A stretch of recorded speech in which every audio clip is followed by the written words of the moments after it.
ගමේ කතාව අලුත් සන්දාන එකතුවීම් ගැන සාකච්ඡා ආයෙත් යළිත් කරලියට ඇවිල්ලා තියෙනවා. හැබැයි ගම්මානවල ජනතාව තාමත් ගැටලු රැසකින් පීඩා විඳිනවා.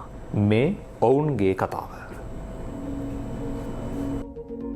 මහනුවර පාතහේවා හැට ප්‍රදේශයේ ජනතාවගේ ජල අවශ්‍යතා සඳහා ජල යෝජනා ක්‍රමයක වැඩ කටයුතු ආරම්භ වන්නේ 2015 වර්ෂයේදී. එමගින් ග්‍රාම සේවා වසම් 11ක පවුල් 2000කට ජලය ලබා දීමට යෝජනා කෙරුණා. මොරගොල්ල, හපුතලේ, උඩගම, එගොඩගම, අංකිලිපිටිය, ලෑටිය ගොල්ලාදී ගම්මාන ඉන් ප්‍රතිලාභ ලැබීමට නියමිතයි. ඒ සඳහා ඇස්තමේන්තු ගත කර තිබූ මුදල රුපියල් ලක්ෂ 800ක්. ජල යෝජනා ක්‍රමේ වැඩ මෙතෙක් අවසන් වී නැහැ. ජල අවශ්‍යතා සපුරා ගැනීමට නොහැකිව ජනතාව පත්ව සිටින්නේ දැඩි අසීරුතාවකටයි.